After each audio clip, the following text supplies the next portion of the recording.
काम में आ रही है CO2, ठीक है। और इसमें कौन सी गैस काम में आती है? रेस्पिरेशन में ऑक्सीजन काम में आती है।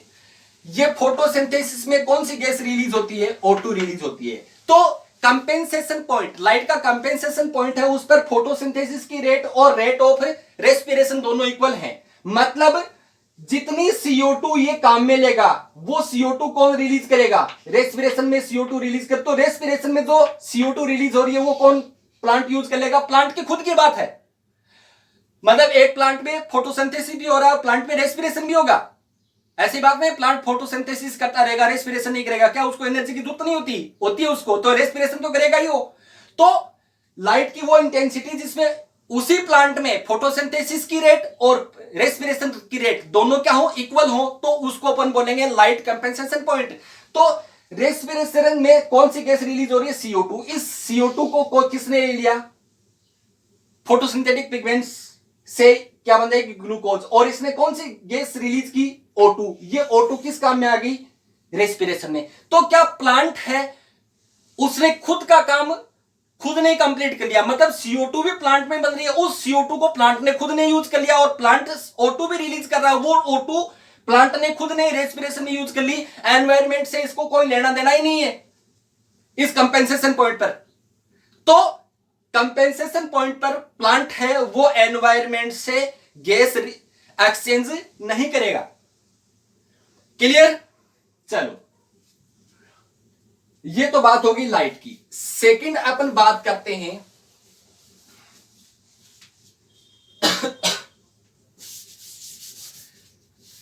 टेम्परेचर। देखो C3 प्लांट्स हैं, C3 प्लांट के लिए टेम्परेचर है फेवरेबल कितना होता है? 20 to 25 डिग्री सेल्सियस। और C4 प्लांट्स के लिए टेम्परेचर फेवरेबल कितना होता है? 30 to 40 degree Celsius.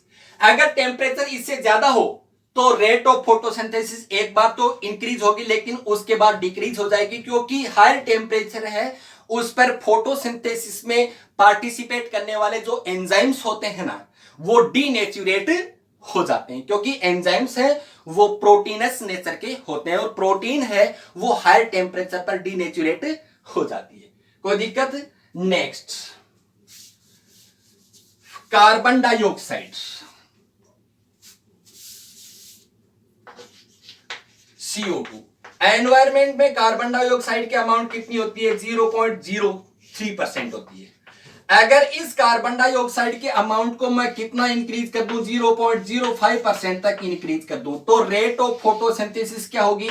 Rate of photosynthesis increase होगी।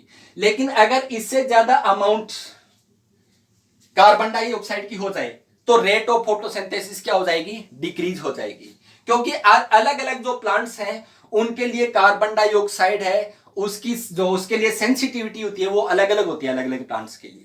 ओके, अब देखो कि कार्बन डाइऑक्साइड की वो कंसेंट्रेशन, कार्बन डाइऑक्साइड है उसकी वो कंसेंट्रेशन जिसमें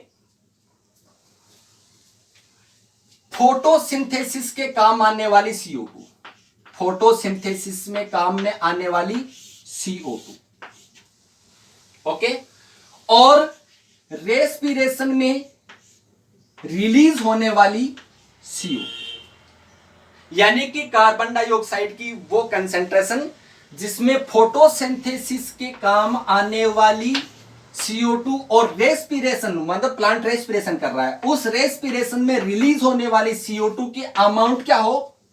इक्वल हो, तो इसको अपन बोलते हैं कंपेंसेशन पॉइंट। क्या बोलेंगे इसको अपन? कंपेंसेशन पॉइंट बोलेंगे। कार्बन डाइऑक्साइड की वो कंसेंट्रेशन जिसमें फोटोसिंथेसिस के काम आने वाली CO2 की अमाउंट और रेस्पिरेशन में काम में आने वाली CO2 के अमाउंट इक्वल हो, तो इसे अपन कंपेंसेशन पॉइंट बोलते हैं। ये कंपेंसेशन पॉइंट है वो C3 प्लांट्स हैं और C4 प्लांट्स हैं उनके लिए अलग अलग होता है। C3 प्लांट के लिए ये होता है 40 to 100 ppm, ठीक है, और C4 प्लांट्स हैं उनके लिए होता है 8 to 10 ppm, ठीक है। और सेचुरिटी, कार्बन डाइऑक्साइड की सेचुरिटी क्या होगी इन प्लांट्स के लिए? C3 प्लांट्स है ना, उनके लिए होगी 450 माइक्रोन लीटर पर लीटर, और C4 प्लांट है उनके लिए 360 माइक्रोन लीटर पर लीटर। ये सेचुरिटी अलग अलग प्लांट के लिए अलग अलग होगी। ओके, ये हो गया CO2। उसके बाद बात करें अपन H2O की। H2O है, सीधी सी बात है, डायरेक्टली इफेक्ट करता है फोटोसिंथेसिस को। H2O की अमाउंट ज्यादा होगी तो रेट ऑफ फोटोसिंथेसिस क्या होगी? ज्यादा होगी, ऑक्सीजन ज्यादा रिलीज होगी। लेकिन अगर आवश्यकता से ज्यादा H2O हो तो बाकी फैक्टर वो क्या हो जाएंगे? लिमिटिंग फैक्टर हो जाएंगे। तो फिर H2O है उसका कोई रोल नहीं रहेगा, मतलब फोटोसिंथेसिस प्रोसेस है वो इससे इफेक्ट नहीं होगी बाद में। ओके, H2O की डेफिशिएंसी हो जाएगी तो प्लांट है उनके स्टोमेटा क्लोज हो जाएंगे, CO2 का एब्जॉर्प्शन नहीं होगा और रेट ऑफ फोटोसिंथेसिस क्या हो जाएगी? डिक्रीज हो जाएगी।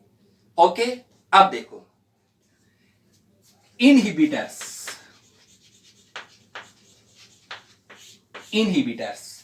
कुछ केमिकल मटेरियल्स होते हैं जो फोटोसिंथेसिस प्रोसेस है उसको क्या करते हैं? कम करते हैं, ठीक है। जैसे पॉलीएक्रिलोनाइट्राइल,